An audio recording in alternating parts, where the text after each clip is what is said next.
নমস্কার,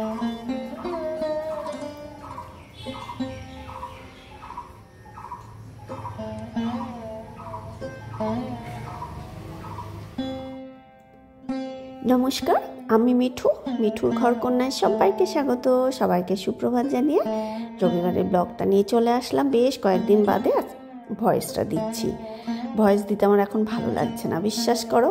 মনে হয় কি কারণ একরকম কাজ দেখাচ্ছে আর বলতে বলতে আমি কোথায় চলে যাচ্ছি, তালমিল থাকে না, যে কারণে না ভয়েস না দিলে বেশ ভালো লাগছে ব্যাপারটা।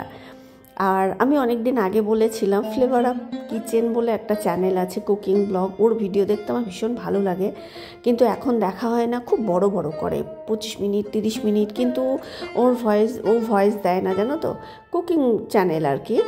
কিন্তু আমি যেটা দেখতাম নেচারের জন্যে, কি সুন্দর মাঠের মাঝখানে বাড়ির ক্ষেতের থেকে জিনিস তুলে রান্না করছে। বিশ্বাস করো, এগুলো মনে হয় ভগবানের আশীর্বাদ ছাড়া পাওয়া যায় না, মানে ওই জন্যে দেখতাম। আর খুব ইদানিং আমি দেখছি একটা ব্লগ, এত ভালো লাগে, জীবন্তরী ব্লগ, ভয়েস দেয় না। তারপর যারা না খুব কষ্ট করে ভিডিও বানায়, আমার তাদের ভিডিও দেখতে খুব ভালো লাগে। মানে পরিবারের হয়তো সাপোর্ট পায় না সবাই, তারপর মানে কি বলো তো, নিজেই খেটে খুটে করছে, মাটির উনুনে রান্না করছে, মানে গ্রামের দিকে কত সংসার সামলে কষ্ট করছে, কারোর স্বামী থেকেও নেই, স্বামীর সাপোর্ট পাচ্ছে না, এরকম ব্লগ দেখতে আমার ভীষণ ভালো লাগে। কুচবিহার থেকে একটি মেয়ে করে ডিয়ার ওয়ার্ল্ড, ওর ভিডিও আমি খুব দেখি। বং হাউস ওয়াইফ প্রিয়াঙ্কা মাটির উনুনে কত কষ্ট করে, এবং কেউ ন্যাকামো করে না। আমি যারা ন্যাকামো করে এবং আতিশয্য বেশি, তাদের ভিডিও আমি দেখি না। তা যাই হোক, এই কারণে বললাম, মানে ওই যে জীবন্তরী ব্লগ, ও ভয়েস দেয় না, ওর ব্লগ দেখেই না বেশ আমার ভালো লাগলো। দেখি তো আমিও একটু চেষ্টা করে, আমি কিন্তু ওকে নকল করছি না, একদমই না। ওর কাছ থেকে কমেন্ট করে আমি জেনেছি মিউজিকগুলো কোথায় নেওয়া যায়, কোথা থেকে নেয়, ও কিন্তু আমাকে বলেছে। কিন্তু আমি কারো নকল করে আমি চলতে ভালোবাসি না। আমার কথা, আমি আমার মতন চলবো, যার ভালো লাগবে দেখবে, নিশ্চয়ই দেখবে। ভালো ভিডিও হলে সবাই দেখে, এইটা হলো কথা। তা আমি হয়তো মানুষের সামনে যেতে পারছি না, পৌঁছাতে পারছি না, কিন্তু কিছু মানুষ মানে আছে যাদের হয়তো ভালো লাগবে, এবার আমি হয়তো তাদের কাছে পৌঁছাতে পারছি না, এটাই হলো কথা। ওই জন্য না, মানে একটু অন্যরকম চেষ্টা করছি ভিডিও ভয়েস না দিয়ে বানানোর। তারপর দেখো, বললাম না, ভয়েস দিলে একরকম বলি, একরকম দেখায়। সকালে উঠে না চাটা খেয়ে নিলাম। ওর বাবা এখন একটু দেরিতেই ওঠে, 8টা 8:30 বেজে যায়। এবার আমি তো সকাল সকাল উঠে পড়ি, আমি ভাবলাম তাহলে উঠে আমি এখানে চাটা খেয়ে নিলাম, ওর বাবাকে আবার ওখানে গিয়ে করে দেবো। তারপর জামা কাপড়গুলো এখন না নতুন ঘরেই আর কি, নতুন ফ্ল্যাটে আমি দড়ি মেলে দিয়েছি। গ্যারেজে তো মেলা যায় না, এক তো গাড়ি থাকে, আর বৃষ্টি পড়লে সেই ছাটে ভিজেও যায়, ওটা শুকানোর থেকে আরও ভিজে যায়। তা ওই জন্য এখন নতুন ফ্ল্যাটে দড়ি টাঙিয়ে দিয়েছি, ওখানেই মেলে দিয়েছি। এবার সেগুলোকেই দেখলাম বাইরে বেশ রোদ উঠবে আজকে, বাইরে মেলে দিলাম। দিয়ে ওর বাবা উঠে গেছে আর কি ঘুম থেকে, এই ঘরে চলে আসলাম, এসে ওর বাবাকে চা দিয়ে দিলাম। দিয়ে আজকে সকালের ঝামেলা, রুটি করব না, আর ভালো লাগছে না গো, রোজ দুবেলা রুটি করা, আটা মাখরে বেলোরে, মানে প্রত্যেক দিন, সপ্তাহে 7 দিনের মধ্যে 5 দিন আমাকে রুটি করতেই হবে। রাতে, সকালে তো দেখছোই করছি, রাতে তো আর দেখাই না।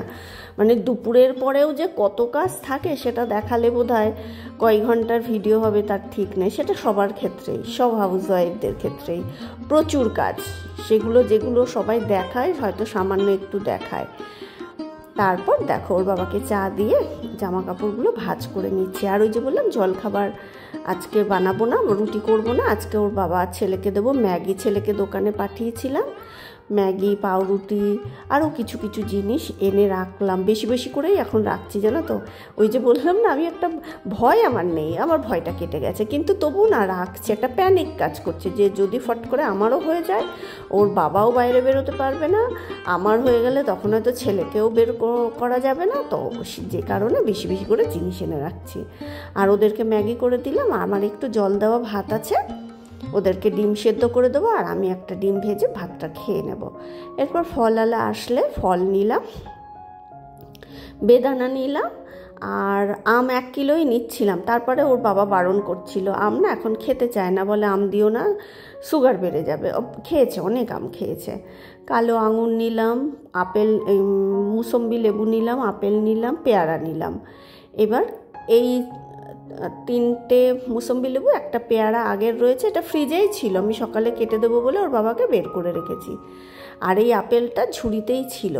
ফলওয়ালা কিন্তু এখনও দাঁড়িয়ে আছে, ওর বাবা অনলাইনে পেমেন্ট করছে। ফট করে দেখলাম মুখের কাছে পচা, মানে আগের দিন যে 1 কিলো আপেল নিয়েছিলাম তার মধ্যে 3টে আপেল পচা বেরোলো। এবার উনি দাঁড়িয়ে আছে তো, সঙ্গে সঙ্গে আমি নিয়ে গেলাম। তা এগুলো হচ্ছে বালি আপেল ছিল, যেগুলো বালি আপেল সেগুলো খারাপ হয়েছে। তো উনি চেঞ্জ করে ভালো আপেলই দিলেন। উনি নিজেই বললেন যে বালি আপেলগুলো সবই খারাপ বেরোচ্ছে। এবার 1 কিলো আপেল 250 টাকা, 6টা করে হয়, ভাবো তো এক একটা আপেলের কত দাম পড়ছে। কিন্তু উনি বলে কি, বৌদি লেবু আপেল খারাপ হলে বলবেন, আমি দিয়ে দেবো। তা যা, আমার ঘরে না একটু ফলটা বেশিই লাগে। এখন তো শরীরটা খারাপ বলে ওর বাবার আমরাও বেশি বেশি খাচ্ছি। তা বাদেও দেখো, ছেলে স্কুল থেকে এসে ভাত রুটি খায় না, ওকে আমি 2-3 রকম ফল দিই। যেহেতু অত বড় ছেলে ভাত রুটি খাবে না, এবার তাকে তো একটু ফল বেশি দিতে হবে। আবার সন্ধ্যাবেলায় মুড়ি মেখে দিই, আবার রাতে রুটি। মানে ভাত খেলে কিন্তু ঝামেলা চুকে যায়। আমি ভাত তরকারি রান্না করছি, সেটা খেলে চুকে যায়, কিন্তু আমার ওগুলো আবার এক্সট্রা খাটনি হয়। তা যাই হোক, যে কারণে ফলটা একটু বেশিই লাগে। আর এখন তো শরীর খারাপ বলে আরও একটু বেশি নেওয়া হচ্ছে। মুসম্বি লেবু, বেদানা কেটে ওর বাবাকে দিলাম। আমি বেদানা মানে প্রেগনেন্সির পর কোনো দিন খেতাম না, কারণ দেখবে প্রেগনেন্সির সময় না যে খাবারগুলো খেলে ঘেন্না লাগতো বা বমি টমি হয়েছে, সেগুলো আর খেতে ইচ্ছা করে না, দেখলেই গা ঘিন ঘিন করে। আমার তো এখনও করে বেদানা দেখলে। তারপর হচ্ছে চাউমিন আমি খেতে পারি না। অনেকগুলো জিনিস আছে যেগুলো আমি খেতেই পারি না। এরপর রোদ উঠেছে, আমিও একটু ফল খেয়ে নিলাম। রোদ দেখেই আবার টবগুলোকে টেনে টেনে রোদে দিই। এই করি জানো তো, যার জন্যে মনে হয় আমার কোমরে ব্যথা ঠিক হয় না। একবার রোদে দেব, আবার বৃষ্টি পড়লে শেডের তলায় দেব, তবুও গাছগুলো আমার সঙ্গে শত্রুতা করছে, ঠিকমতো ফুল দিচ্ছে না। এরপর দেখো, মাংসের দোকানে ফোন করেছিলাম ওনার মেয়েটে আর টেংরির জন্যে। আর ওই দাদাই নিজেই বলেন যে আর কিছু লাগলে বৌদি বলবেন। এবার উনি তো মাছ বাজারের সামনেই বসে।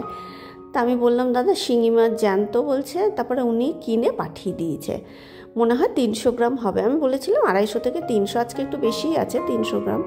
আর মেটে আজকে অল্পই দিয়েছে, বেশি দেয়নি। আর হচ্ছে তোমার এখন না কবে রথ কবে কি আমার সব গন্ডগোল হয়ে যায়।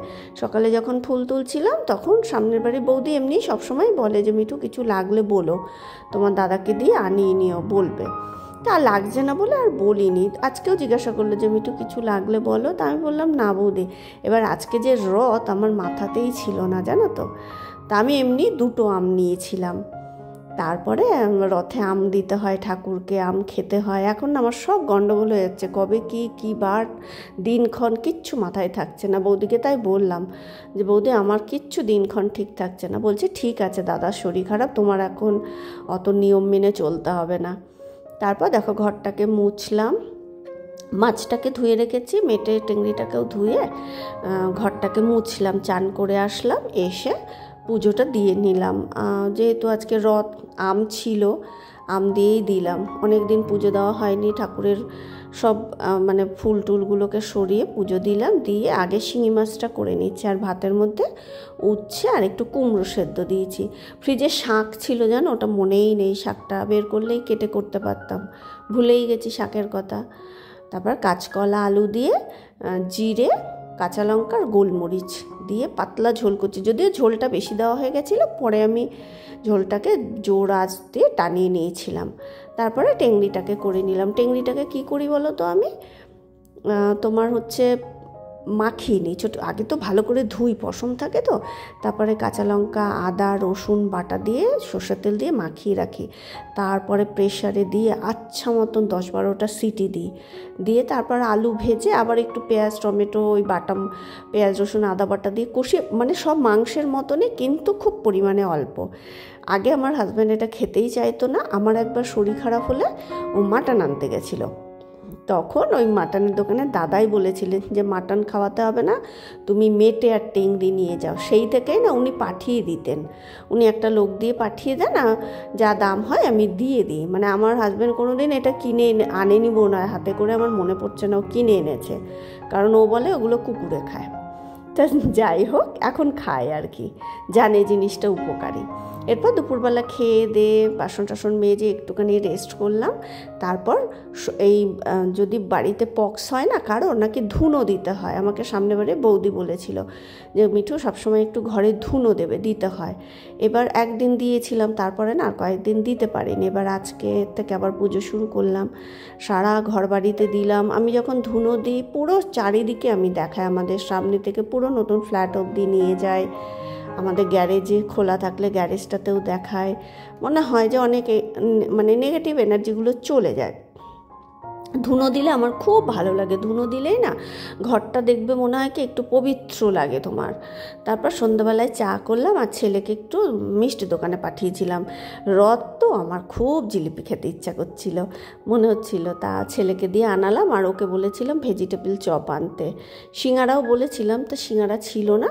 ও 4টে ভেজিটেবল চপ এনেছে, ছেলেকে 2টো দিলাম, ওর বাবার আমি একটাই খেলাম। আগে 2টো করে খেতাম, এখন না 2টো করে খাওয়ার পরে দেখি পেটটা ভার হয়ে থাকে, ওই জন্য একটা করেই আনতে বলেছে। আর এই দেখো জিলিপি, এবার ছেলেকেও সাধলাম, খেলো না, ওর বাবাকে সাধলামও, খেলো না। আর ওর বাবা তো জানেই না এতটা জিলিপি, 250 কম না, জানো তো। দেখলে দিত যে এতগুলো এনেছো, নিজেই তো খাবে, আর মিষ্টি খেলেই বকাবকি করতো। তা যাই হোক, ওরা খাচ্ছে না ভালো, আমি 3-4 দিন ধরে খেয়ে নেবো। তাহলে জিলিপি খেতে খেতেই আজকে সবাইকে রথের শুভেচ্ছা জানিয়ে ভিডিওটা শেষ করছি। কেমন লাগলো প্লিজ একটু কমেন্ট করে জানিও। ভালো লাগলে ভিডিওটা লাইক করে আমার চ্যানেলটা সাবস্ক্রাইব করে দিও। সবাই খুব ভালো থেকো, সুস্থ থেকো, টাটা।